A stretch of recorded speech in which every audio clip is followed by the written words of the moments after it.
अनपढ़ गवार को आप जो है, वाह वाह वाह वाह, स्मृति ईरानी जी बहुत पढ़ी लिखी महिला हैं आप, आपको तो सुध ही नहीं है देश की, आप तो खो गई हैं, ढूंढ रहा है आपको भारत का ये युवा। आइए स्मृति ईरानी जी बैठिए, मेरे साथ डिबेट करिए। आज आप देख रहे हैं जो देश के हालात हैं, आज आप देख रहे हैं जो महिलाओं की हालत है, जो मणिपुर में जिस तरह का कांड हुआ है, और आज आप जगह जगह पर अगर बच्चों की हालत देखें, पढ़ाई की हालत देखें, एजुकेशन की हालत देखें, तो आपको साफ साफ दिखाई दे रहा है आज देश का युवा जाग चुका है, आज देश की बेटियां जाग चुकी हैं, और कतई भी भ्रष्टाचार बर्दाश्त नहीं किया जाएगा। इसी आवाज़ के साथ हम भी देहरादून से आए हैं, हमारे साथ लाखों युवा आए हैं, और आज हम ये आवाज़ उठाना चाहते हैं और मोदी जी को दिखाना चाहते हैं कि मोदी जी, कांग्रेस को कमजोर मत समझिए, कांग्रेस बहुत ताकतवर है, कांग्रेस का प्रत्येक युवा, प्रत्येक बच्चा, प्रत्येक महिला, प्रत्येक बूढ़ा आज कांग्रेस की आवाज बन चुका है, आज देश जाग चुका है। आज राहुल गांधी जी के समर्थन में हम सब लोग यहाँ पे जमा हुए हैं और आज हम देश में अपनी आवाज उठाना चाहते हैं। लेकिन स्मृति ईरानी नाम तो सुना होगा आपने, कह रही है कि कांग्रेस में दम नहीं बचा कि वो अकेले बीजेपी को हरा पाए, इसलिए तमाम दलों को इकट्ठा कर लिया। ये वही स्मृति ईरानी जी हैं जो सिलेंडर सर पर लादे, पीठ पर लादे लादे कहती थी कि सिलेंडर 400 की कीमत में महंगा है। स्मृति ईरानी जी बताइए, आज 1200 रुपए का सिलेंडर है, कहाँ हैं आप? कई मीडिया चैनल्स में वापस तो नहीं चली गई? बताइए कहाँ हैं आप? ढूंढ रहा है आपको हर नौजवान, ढूंढ रही है आपको प्रत्येक वो गृहस्थी महिला जो बेचारी गरीबी में अपना जीवन व्यतीत करती है, जो बेचारी गरीबी में अपना जीवन जी रही है।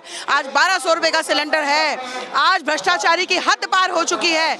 एक अनपढ़ गवार को आप जो है, वाह वाह वाह वाह, स्मृति ईरानी जी बहुत पढ़ी लिखी महिला हैं आप, आपको तो सुध ही नहीं है देश की, आप तो खो गई हैं, ढूंढ रहा है आपको भारत का ये युवा। आइए स्मृति ईरानी जी बैठिए, मेरे साथ डिबेट करिए। तमाम मुद्दे तो हैं, आप महंगाई, बेरोजगारी, मणिपुर बड़ी हिंसा जहां पर हुई उसको लेकर आज सड़कों पर हैं, लेकिन आज संसद के भीतर भी हंगामा हो रहा है। आप देख रहे हैं प्रधानमंत्री पहले ही कह रहे हैं कि सेमीफाइनल हार चुका है विपक्ष, अब फाइनल बाकी है जिसमें बीजेपी बाजी मार जाएगी। देखिए, इससे पहले हमारे उत्तराखंड का अंकिता हत्याकांड था जो पूरे देश में जाना माना कांड है, और उसमें भी बीजेपी पूरी तरीके से जो है संलिप्त पाई गई है। सबको पता है कि उसमें बीजेपी के बड़े बड़े लीडर्स मिले हुए हैं, उसके बाद भी उस कांड का उस बच्ची को इंसाफ आज तक नहीं मिला। तो क्या बीजेपी के राज में क्या इंसाफ मिलना मुमकिन होगा? शायद बीजेपी के राज में नहीं होगा मुमकिन। ये आज सब लोग जान चुके हैं कि भाजपा है तो देश में भ्रष्टाचार भी यूं ही चरम पर रहेगा। तुष्टीकरण की राजनीति करता है विपक्ष, घमंडी हो चुका है विपक्ष। प्रधानमंत्री कह रहे हैं लगातार, कहीं ना कहीं उनकी बातों से असर तो पड़ता है जनता पे सीधे तौर पर। हम बीजेपी का घमंड तोड़ने के लिए आए हैं, हम उन लोगों का घमंड तोड़ने के लिए आज एकत्र हुए हैं जो लोग पदों पर बैठ करके जो है गरीब की आवाज़ सुनना भूल गए, उस महिला की आवाज़ सुनना भूल गए। आज हम इसीलिए यहाँ पे एकत्रित हुए हैं और इस आवाज़ को हम संसद भवन तक अभी लेकर जा रहे हैं। आप भी देखिए आज क्या होता है, या तो हम रहेंगे या भाजपा सरकार रहेगी, राहुल गांधी की रहेगी, कांग्रेस पार्टी के साथ हैं हम। प्रत्येक युवा आज कांग्रेस की आवाज़ है। नाम का गठबंधन मुकाबला कर पाएगा, एनडीए को चुनौती दे पाएगा 2024 में जो बहुमत से सरकार में है?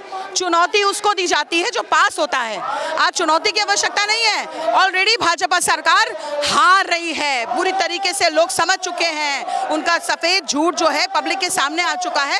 तो भला काहे की चुनौती देने की आवश्यकता कहाँ पे आती है? चुनौती देने की आवश्यकता नहीं, आज उनको आईना दिखाने की आवश्यकता है और वो हम लोग बखूबी दिखा रहे हैं। घेराव की जरूरत क्यों पड़ी? संसद चल रही है, तमाम मुद्दे उसमें उठ रहे हैं, फिर संसद घेराव क्यों आज? गांधी जी के समय से ये होता आया है कि अपनी आवाज सड़क पर उठाते रहिए, ये लोकतंत्र है, लोकतंत्र की आवाज कोई नहीं दबा सकता। आज हम लोकतंत्र की आवाज हैं, इसीलिए हम यहाँ पर इकट्ठा हुए हैं और संसद से सदन तक और सड़कों से सदन तक की आवाज यूं ही उठती रहेगी जब तक लोकतंत्र जिंदा रहेगा। अहंकारी है कांग्रेस पार्टी, परिवारवाद है कांग्रेस पार्टी, इस तरीके की बयान लगातार बीजेपी देती रही है और अब तो संसद में राहुल गांधी के आने के बाद कह रहे हैं कि स्टार प्रचारक आ गया बीजेपी का वापस। मैंने कहा ना आपको कि बीजेपी से बड़ा झूठ क्या है। आप परिवारवाद की बात करते हैं, भाजपा कहती है परिवारवाद, लेकिन वो परिवार के लोगों को ही पनपने में लगी हुई है। लेकिन महंगाई बेरोजगारी मुद्दा बन पाएगा क्या?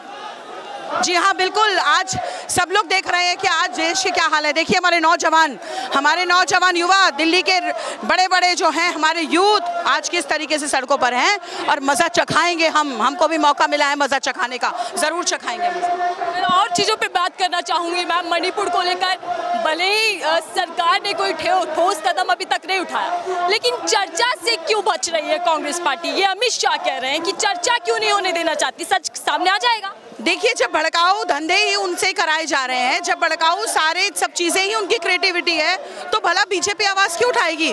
आवाज़ तो वो उठाएगा जिसे दर्द होगा, जिसकी माँ बेटियों और बहन को निर्वस्त्र करके, मुझे बोलते हुए भी आज शर्म आती है, निर्वस्त्र करके जो है सड़कों पर घुमाया जाता है।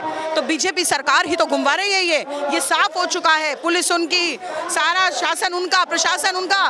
तो लड़कियों को जब निर्वस्त्र करके घुमा रहे हैं तो सामने काहे आएंगे? मोदी जी कभी नहीं आएंगे सामने। बदलने से काले कारनामे नहीं छुपते।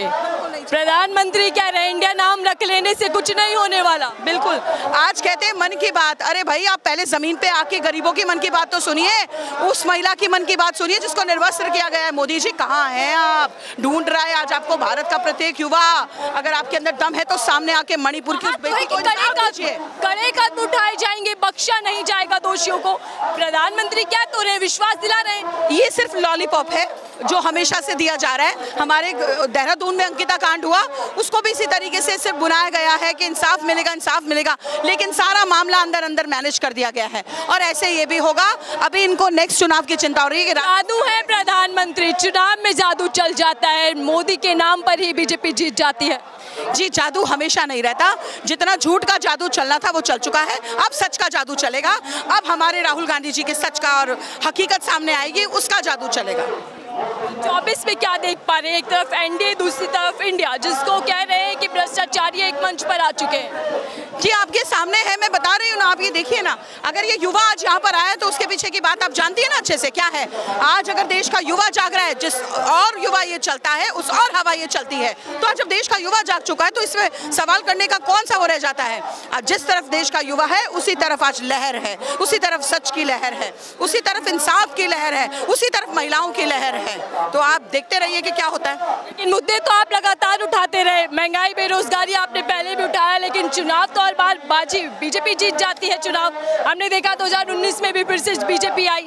तो किस तरीके से हरा पाएंगे? रणनीति क्या है आपके पास? देखिए, जो मुखौटा था ना, जो मुखौटा था, कांग्रेस पार्टी कोई मुखौटा नहीं पहने हुए है। कांग्रेस ने कोई मुखौटा नहीं पहना है। जो मुखौटा था वो उतर चुका है, और मुखौटा उतरने के बाद ही आपके सामने अभी सब सच्चाई आएगी। आप देखते रहिए। अभी मैं आपको ये जबान देती हूँ कि बहुत जल्दी इस देश में कांग्रेस का परचम लहराएगा, कांग्रेस का झंडा लहराएगा।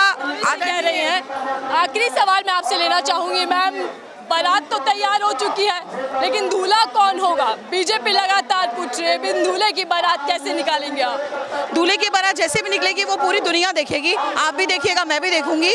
दूल्हे की बारात बहुत अच्छी होगी, आप भी देखते रहिए। ठीक है, बहुत बहुत धन्यवाद। ये थी मैम जो हमसे उत्तराखंड से यहाँ आज आई है तमाम मुद्दों को लेकर, लेकिन मणिपुर अहम मुद्दा जिसको लेकर संसद में भी हंगामा देखने को मिल रहा है।